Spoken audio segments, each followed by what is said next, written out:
So some have dubbed it the hijacked city. We're talking of criminals that have taken over dilapidated buildings and have made them their own, taking advantage of citizens that do not have proper housing. Now, the citizens in Johannesburg say the municipality has given them a deaf ear when it comes to their plight. They claim to have given the police, the municipality, enough evidence for them to take action when it comes to litigation, and yet they say nothing has happened. Hello and welcome to your program, People's Imbizo, brought to you by African News Network. Thank you for joining us. Of course, you're at home. Welcome to join in the conversation. Our Twitter handle is at ANN7TV, and you can use the hashtag People's Imbizo and tell us what you think of the topic that we'll be discussing today. And of course, as usual, I have a panel that will be helping us to understand exactly what is happening in the city of Johannesburg when it comes to these hijacked buildings. Some say the foreigners are responsible, and we'll be hearing more from the citizens themselves. Of course, we'll be crossing over to the audience, who will be chipping in with their opinions or concerns. If they have questions for the panel, we'll give them an opportunity to present those concerns in just a minute. For now, let me introduce to you my panel. We'll be talking to Victoria Ramala. She is the Director of Property and Hijacked Buildings Investigation in the city of Johannesburg. A very key person will be telling us what they have amassed in terms of investigations and what they have found out. Of course, very important. We also have from the South African Police Service the spokesperson, Captain K. Makubela, who really has become a friend of the show. You know, he's always joining us to tell us what they're doing on the side of the cops. And we have a councillor from the ANC, that's Councillor Madisha, who'll be joining us as well in conversation, and he'll be giving us his side of the story. And we also have from the Emergency Services, Disaster Management, Nana Khatebe, will be telling us, we do know that there's a building that burnt a few weeks ago. Unfortunately, lives were lost. We talk about what needs to happen when it comes to complying to regulations that, make sure that a building is safe to live in. Ladies and gentlemen, welcome to the program. Thank you for joining us. I'll start with you, Victoria. What have you amassed so far? What information do you have with regards to the dilapidated buildings that have been hijacked?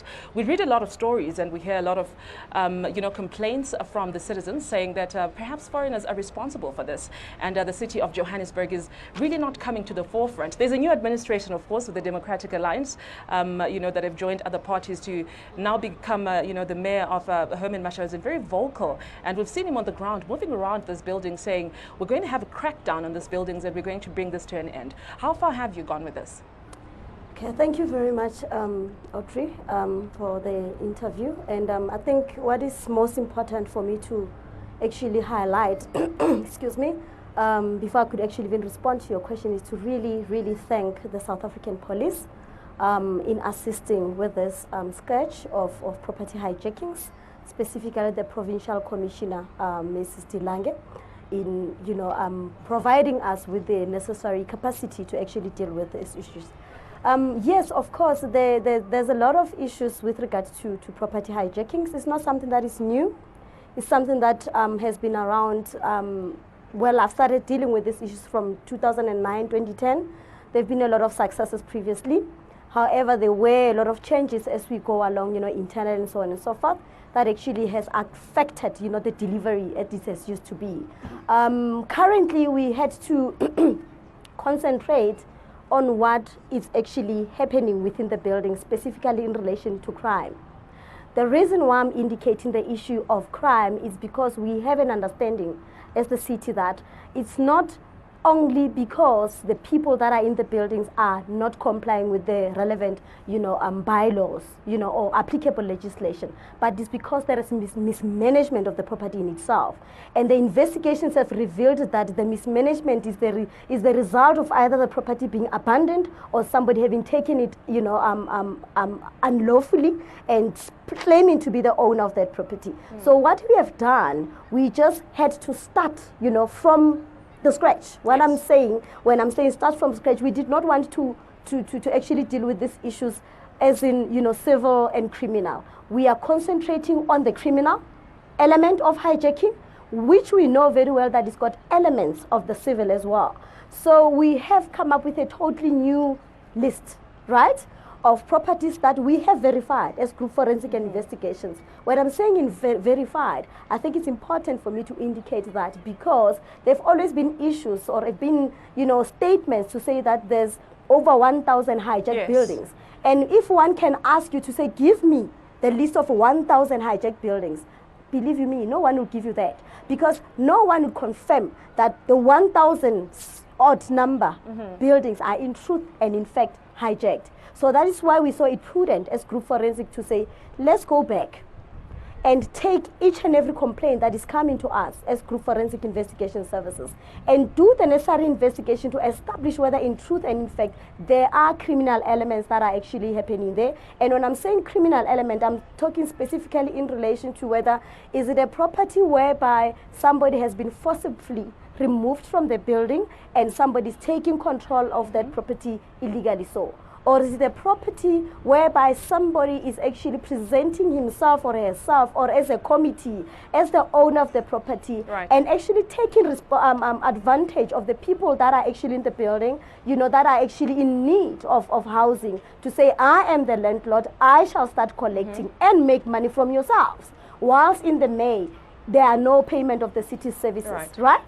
Or is it a situation whereby there is a transfer of that property fraudulently, right, to that particular person who first presented himself or herself as a person who's responsible? We know that there's a lot of, you know, an organized crime that comes into this. So when I'm talking about criminal, those are the kind of elements that we're actually looking at as group forensic. And I can safely say, while I'm sitting here, that as group forensic, we have 85 matters that we have verified. 85 so buildings? 85 buildings that we have confirmed that they do have elements of criminality. And that is not the end. Remember, we receive complaints either through walk-ins, we receive complaints through the mayor's office, emails, you know, in different ways we receive complaints. So as and when the complaints come through, we go through, you know, the information of what the person is actually presenting and understand what are the dynamics surrounding that particular complaint. And then we are able to categorize it accordingly. If it's not an element of an issue of the property being hijacked, then we will refer it to the respective departments to deal with it. Right. Obviously, you're not just looking at hijacked buildings, you're also looking at the criminal elements that happen inside of the buildings. There has been an argument to say, perhaps, you know, the city council should not just look at the hijacked buildings, but the people that also live in there. What needs to happen to them? Because, correct me if I'm wrong, I've heard Executive Mayor Mashaba saying we need to just shut down these buildings, renovate them. But what happens to the people that are staying in those buildings? Is there a plan for them going forward? Where do they go to? Thank you. I'm glad that you raised that. For those that have had an opportunity to listen to the executive mayor about 2 weeks back when we were addressing the issue of KP Oak, I think it was one of the, you know, the news channels whereby they actually asked the similar question. And he never responded the way you're saying that he responded. I remember I was on site on the day, but be that as it may, what we're doing now when we do the raids, we take with us, you know, the social development, the city social development. We take with us the home affairs. The reason why we're taking the social development is because they go into these buildings, they do what they call analysis and profiling of the occupiers, so that we get to know and understand how many people are staying in these buildings, how many of them are actually employed, and how many of them are not employed, you know, their economic and social status and so on and so forth. The intention really to do that is to make sure that when the plan, which is currently being developed, to actually acquire and release the buildings for redevelopment, the city will be in a position to know that we're sitting with a particular number of people that are staying in these particular buildings, and how many of them are indigent. Right, so there is a plan. I just want to get the other panelists to join in the conversation. I want to come to you, Nana Khatebe, from the EMS Disaster Management. The truth of the matter is we have seen images of people that have been evicted. Sorry, can I just engage with her? We've seen pictures of people that have been evicted. We've seen them on the streets with their property. Is that part of what you deal with when it comes to those citizens that don't seem like they have anywhere to go when they're evicted from these so-called hijacked buildings? Let me start with the incident that we had about 2 weeks ago. In terms of the disaster management policy, what needs to happen is that we can only give them a place to stay for only 72 hours. And that was with Wembley Park, it has gone on to longer, to at least 8 days. And we bring other NGOs into the system so that they provide meals, we're able to get blankets, and we can house them for a certain number of days. But after that, the housing department would have to take full responsibility of what happens next. Right. Unfortunately, we don't have the housing department here. It would have been great to have them respond to that, to say what happens to those people, because the Constitution says every citizen has a right to housing, and that doesn't seem to be happening. Captain Kemakubela, I want to come to you. The issue of criminal elements in these buildings, citizens have come to us and said, look, we have documented everything that happens. You know, people that actually say they own these buildings, and they themselves have been hijacked out of their own buildings that they own, never mind the people that are residing in these buildings, and yet they say the police have done absolutely nothing about it. What is your understanding of the situation? Thank you very much. Remember, the police does not own any building. We are protecting the society and their properties. And in this building, which are so-called hijacked buildings, what we normally concentrate on is the criminal elements which are happening in those buildings. And most of the people who are committing crimes around the city, around Gauteng, they run to those buildings and hide. So when we got the information of the suspects who have run to those buildings, so we conduct our own raiding and making sure that we search for those suspects. Fortunately, when we raid, we always have the people from Home Affairs who help us to identify the people who are there illegally from outside. And mostly you found that indeed there are people who are coming from outside. But it's not only the people who are coming from outside, the South African people, they are residing in those buildings. So we rate the buildings based on the fact that they are criminal activities which are taking place there. Right. So the Deputy Minister, I think a few days ago, said a statement that some found to be very controversial, saying that 80% of the city of Johannesburg has been taken over by foreigners, and most of those people are the ones that have hijacked these buildings. Was that a careless statement to make, or is this actually verified? Is the statistics that actually back this statement? As I've indicated, we are not politicians, and we don't know when our superiors speaks. How do they come to that point? Am I putting on a spot there, yeah, Captain? But what is very important is if we got the places where there are people who are indeed involved in the criminal activities, the police don't hesitate to organize ourselves to make sure that we contact the relevant partners who will go with to those buildings and make sure that we raid those buildings. Okay. And indeed, if there are people, like for an example, recently, there are a number of people who were arrested for possession of drugs, dealing in drugs, and for dealing in liquor in those premises. And also lots of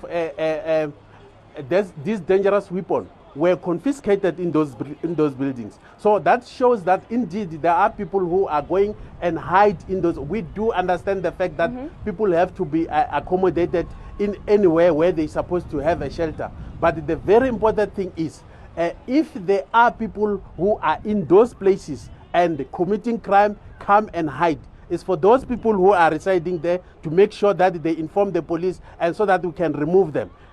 We don't know whether the building is being hijacked or not, but if a person comes to report at the police station and indicate that this building has been hijacked, we will refer them to the relevant authorities. Right. Because you as you indicated that you must know, we don't have a data of the buildings. The buildings are owned by the other departments. Right. Our responsibility, the housing department would yes, know about our that. responsibility is to make sure that people are safe and people are protected, and buildings of the other people who are owning those buildings are protected. Right. Thank you, Captain, for that response. I want to come to you, Councillor Madisha. So there's a new administration now in the city of Johannesburg. The previous mayor, Parks Tau, did try to deal with this issue. There wasn't a lot of success. Now we have the new administration that is coming in, and they seem to really be hands-on when it comes to trying to tackle the issue of hijacked buildings. What challenges do you think they will face going forward? No, thanks very much. Let me take this opportunity to thanks you for giving us as ward councillors actually of the inner city to deliberate on this matter. The first thing actually which I want to indicate to you is that I don't think that it will be true that the previous mayor actually didn't make some intervention in relation to this. we need to correct that. No, I say they didn't they were not very successful, completely successful, because this seems to be happening over and over again. Just from the research that we've done, obviously, before we started the show, we know there was an intervention that happened in 2009, but the issue keeps escalating, Councillor. It hasn't been resolved. Yeah, no, I fully agree with you, and the reasons are very simple. There are a number of issues actually which are involved when we talk of hijacked properties. The first thing actually which we need to take care of is the issue of alternative accommodation. As we have indicated that most of the people actually who reside in these properties are the poorest of the poor and the vulnerables. You know, but the big challenge actually which I must indicate to you here is the criminal activities actually which are taking place in these properties. All councillors actually in the inner city actually can attest to that, to say that in most instances, most of criminal activities which are happening is either those criminals actually will be harbored in a hijacked property or an abandoned property. You know, so for the city now actually to make media statement to say that they're going to be hands-on, it's a good initiative. We really applaud them actually for making that initiative. But the biggest challenge for us is that housing department always will indicate that we don't have alternative housing opportunities. A typical example is that when a property collapsed in N Street a few years ago, the previous city manager actually indicated to all councillors in the inner city to submit a list of properties which he feels that they're in danger actually to our community. And we did that, but guess what? For us actually to move those community members out of those properties became a challenge.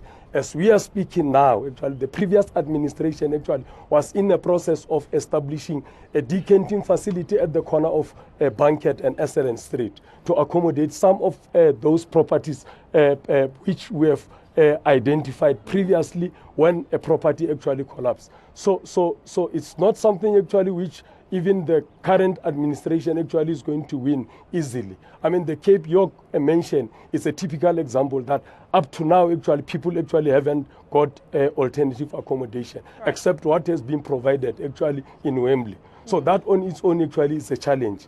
And there are a number of other things actually which comes into the issue of social development as they've highlighted, but also the issue of home affairs, you know, because some of the people actually who reside in these properties actually are not properly documented, you know. So, but not only that, it becomes a nuisance actually to community members in the sense that some of the hijacked properties actually will then go and tap into electricity which supplies other properties in the surrounding areas. Then as councillors actually are caught up in between to say that other property owners and legitimate rental payers actually will be complaining of the tripping of electricity now and then, which is being caused by the illegal actually connection which emanates from illegal property owners. Thanks. Yes, and this speaks to the compliance of buildings. I know, you know, because there's people that have hijacked the buildings, collect the rentals themselves, and you find out that the tenants are not having to pay rates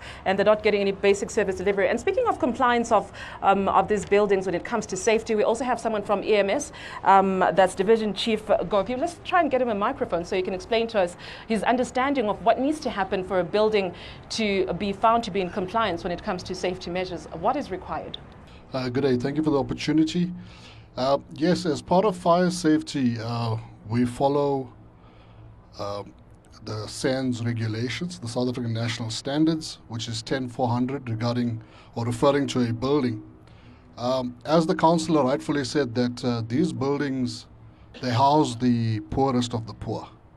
And everybody needs a dignified life. And in that sense, we strive to ensure that those buildings comply. And there's basically 5 things that we look for when we go out and do inspections. And the first thing is that the building, we wanted to protect the occupants and the users of that building. And we want to ensure that in terms of evacuations, those people are easily evacuated in an emergency.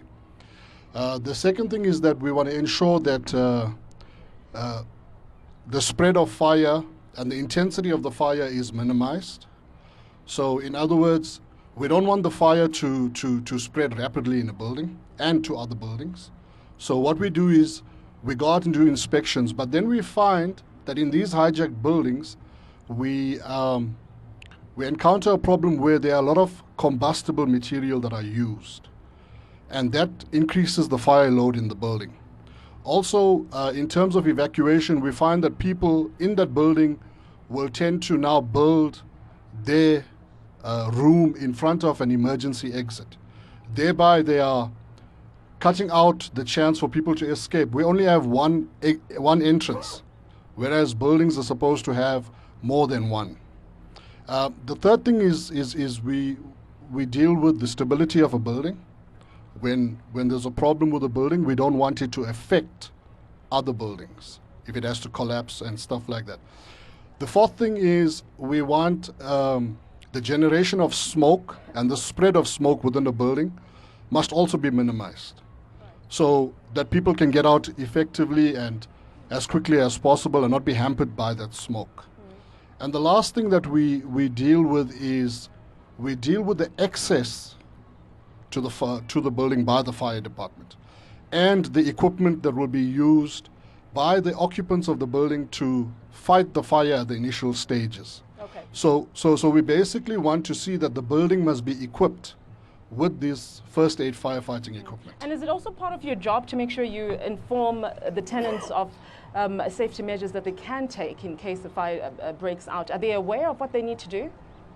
Or is it not part of what you do?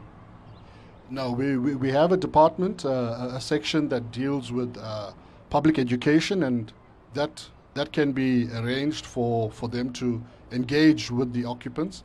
But what we do is when we go out and do our inspections, we tend to have informal conversations with people to ask them if they're aware of what needs to be done in a situation like that. Okay. And just very quickly, I just want to ask you one last thing. Who then do you go to report if you see a building is not complying with the safety requirements of the City Council to make sure that it is sorted out? Or do you not find the owners and it just becomes a record that you stay with? Okay, yes, that's basically a challenge that we have. Because of the fact of the status of the building being hijacked, we don't normally get the owners of the building. So what we do is we then try and formulate all the faults that we have. We create a report and then we forward it to Victoria's department. Yes. Victoria, then what do you do when you get this report? What we have not done yet, but that is the intention to actually do it in that particular format, is that we have what we call a problem property bylaw, which is meant to actually deal with issues from what Mr. Gopi is actually indicating. What this means is if a property presents a number of contraventions from different departments, including the criminal, like I indicated that we currently concentrating mainly on the criminal part, because in any case it's got the bylaw contravention that is referring to. What we would then do in that instance is that we would approach the court, right, and do an application to indicate that we have not been able to find the owner of this building, to hold them accountable. Yes. And in terms of the law, what would then happen in instances whereby the owner cannot be traced, we'll have to prove and indicate that we've done everything in our power to try and trace the owner. If it's like an individual, we would definitely do that and do the edictals. But clearly you haven't had much luck with that, have you? And then it becomes such a hazard. I mean, we've seen people losing their lives in these buildings, when a fire breaks out. But look, we'll touch back on that. I always say we have 4 people on the panel, but I think everyone can be a panelist if we have any concerns, if you want to contribute in any way. Igama lami ngoNokuthula kwaXaba, omunye weyibonda zala e-inner city. There is a modus operandi whereby institutions are involved in this regard. We are talking into yokuthi kuya investigator. Our investigations has been ongoing because you'll find that when the operation is happening in one building, you'll find that there is a title deed issued for 5 people for Ability L1. And makwenzakala lonto leyo, you cannot blame the previous and the now leading whoever.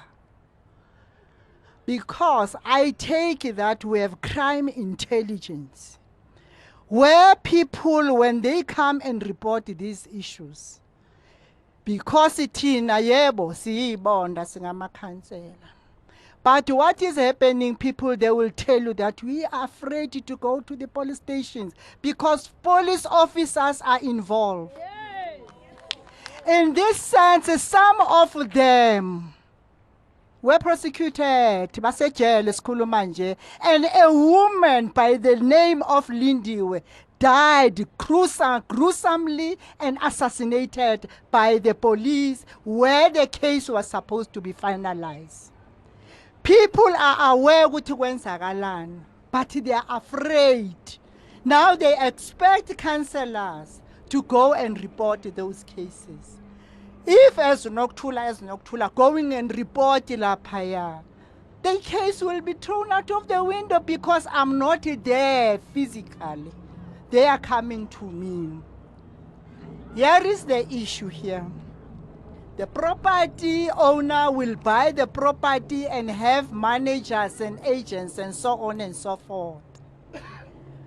Somewhere along the line, the owner of the property will relocate to somewhere outside South Africa and overseas and anywhere else. Magefika lapo, those who are managing the building now Aksena Ama services. No, the property owner, he has relocated in some way. Yeah, he has relocated. Okay. Now, starting now, the groups now, the hijacking now will start. Then the city of Johannesburg doesn't get any to money. take advantage. Yes. All right, thank you, ma'am. Thank you so much. You've made your point. Let's just get a few more. Ndikuceba ngapha next door ngapha kwestrata. Umbuzo, in fact ayingombuzo. Ndiyaphawula nje kulento yama eviction. Oh, okay.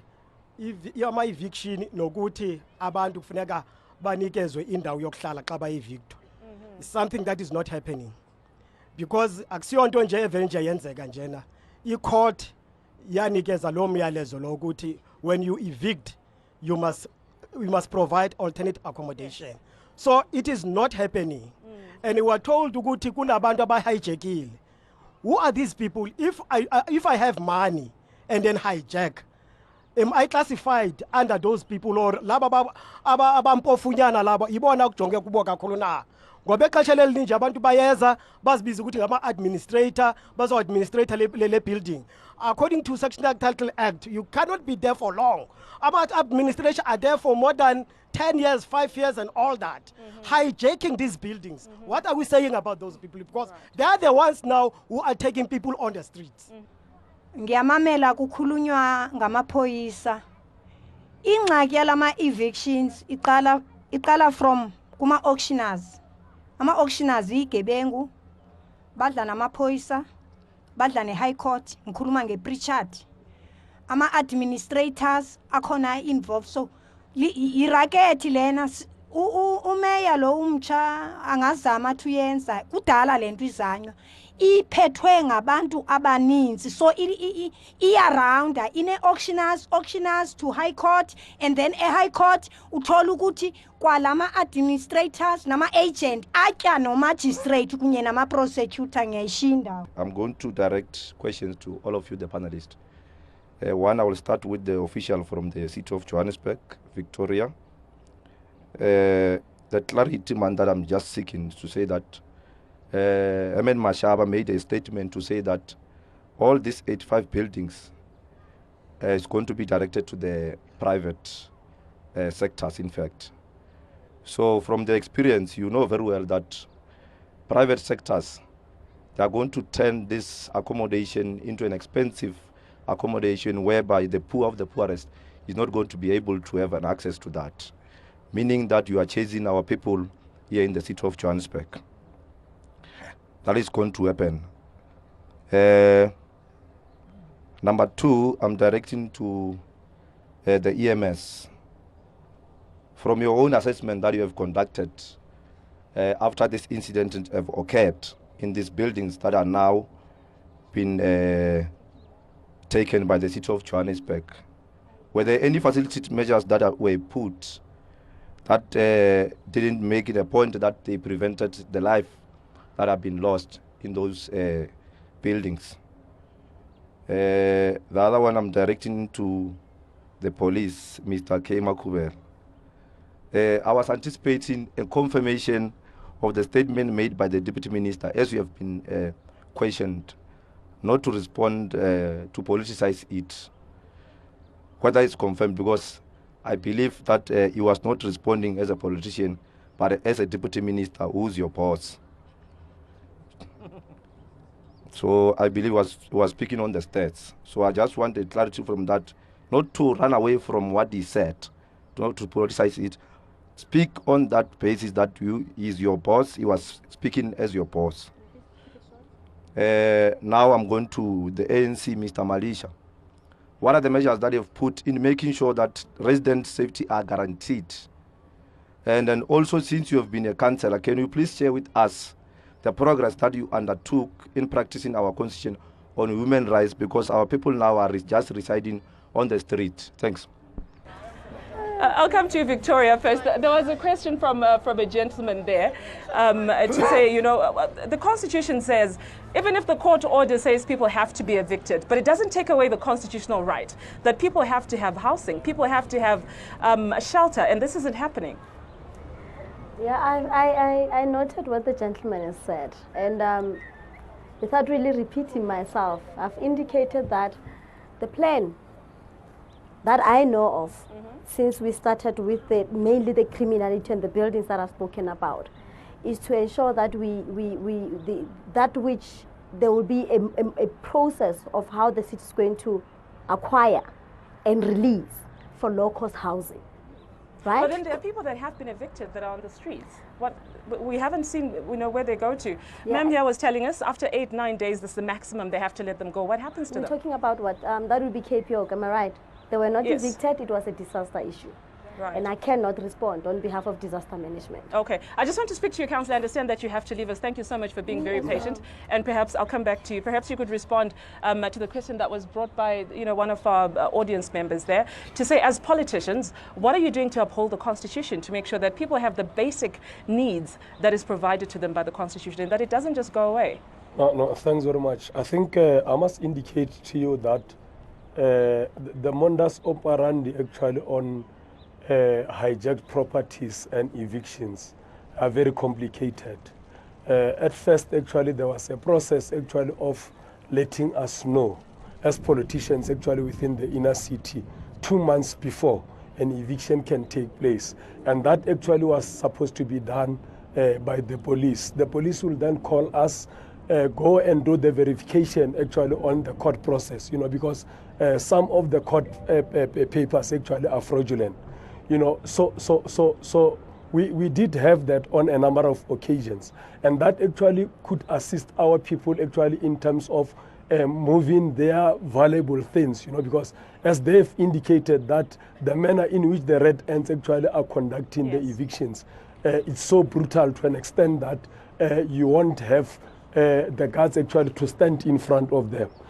So we used to do that as councillors, to go and prepare our people. But not only that, because in most instances you'll find that in a property actually where an eviction actually is going to take place, you'll find that it's only 2, if not 3 people actually who have signed actually acceptance of the summonses. The rest of the community members actually might not know. But the other factor actually, you'll find that some of them actually are the committees actually which are involved. So members of the committees actually, because they are beneficiaries in terms of collecting rental collection actually from this tenant. But what happens to the dignity of the citizens that are having to be evicted out of these buildings? Because it appears it's happening in a very violent manner, in a very undignified manner for human beings. The red ants have now become very, I can't even say popular, and famous actually for being very violent when they're doing these evictions. Why are they being allowed to do this? Well,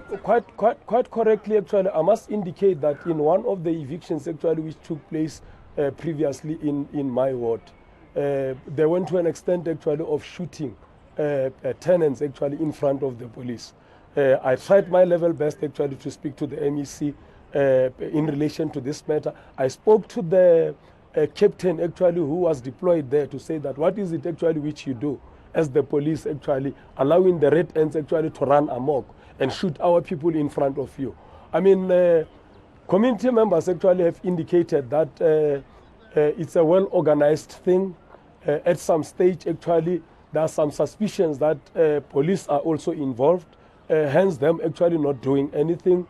Whether you report a hijacked property or you report criminal activities actually happening in these hijacked properties, nothing actually will take place. You know, so I'm saying that those are the issues actually which people actually are not aware of, which are taking place in these hijacked properties. I mean, you go to factories in GP's town. That's a typical example actually of how our people actually are living in conditions actually which are not human. You know, so I'm saying that those are the typical examples actually which if you go on the ground, especially local politicians, if you are there on the ground actually, you'll experience them with your own eyes. But I must indicate also that, you know, at some stage we managed to put pressure actually on the leadership within the city to an extent that there was a task team actually which was formed to specifically actually look into the issue of evictions. And that actually emanated from the ANC in the inner city taking a position to say that how do we conduct elections, how do we do door to door when our people actually are being thrown into the street, you know, because the nature in which evictions actually happens in the inner city, in most cases actually they will happen towards elections. Either it's national elections. And there's elections coming up in 29, very important. Yes. Unfortunately, we'll have to wrap it up with you there. Councillor Madisha from ANC, Ward 64, joining us there. Unfortunately, he has to leave us. And of course, would like to thank, I know you've been very patient with us as well, Victoria Ramala, and I know that you have to go. We thank you so much for your contribution. And you know, there's important points that we have raised today. I hope that you go there and that you're actually incapacitated for you to be able to do your job so that we have those issues resolved. That was Victoria Ramala, Director of Property and Hijack Building Investigation in the city of Johannesburg. And you're at home, thank you so much for keeping on participating. I know that you're tweeting away, and of course we told you can join in the conversation. Our Twitter handle is @ANN7TV, #PeopleSimbizo. We are coming to you from the city of Johannesburg, and the issue is about hijacked buildings. What happened to these buildings? Are they complying with safety requirements? And what happens to these tenants that are vulnerable, that are being taken advantage of? And what happens to them when they're evicted? What does the Constitution say about this? And is all this being followed by the policies of the City Council?